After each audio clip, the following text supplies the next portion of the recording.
PT Pemerintah Aceh dan PT Apin Green Energy bekerja sama membangun pabrik pengolahan cangkang sawit di kawasan industri Aceh.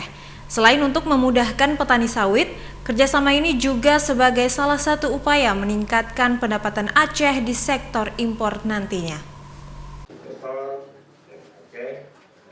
Kerjasama yang diwujudkan PT PEMA Aceh dan PT Apin Green Energy menandatangani kontrak kerjasama pembangunan pabrik pengolahan cangkang sawit pertama di Aceh yang terletak di Desa Ladong, Kecamatan Mesjid Raya, Kabupaten Aceh Besar.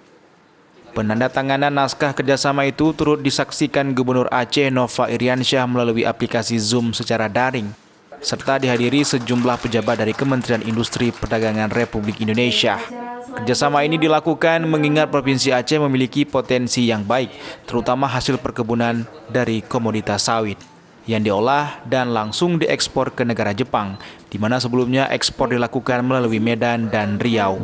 Cara ekspor kan cangkang sawit biasa kita banyak dari Riau ya, banyak dari Riau, dan tahunya itu luar negeri itu Jepang itu ekspor itu dari Medan atau dari Riau, bukan baru. Mereka nggak tahu dari Aceh. Sementara Medan itu beli dari Aceh, ya kan? Jadi saya pikir kenapa kita nggak benar-benar galakan dari Aceh langsung diekspor ke Jepang.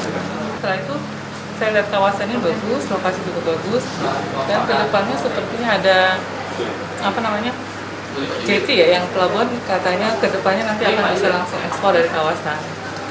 Sementara untuk fasilitas pembangunan proyek pengolahan cangkang sawit tersebut, PT PEMA berjanji akan menyediakan semua fasilitas yang dibutuhkan, mulai dari air, listrik, hingga pengurusan izin yang dipermudah.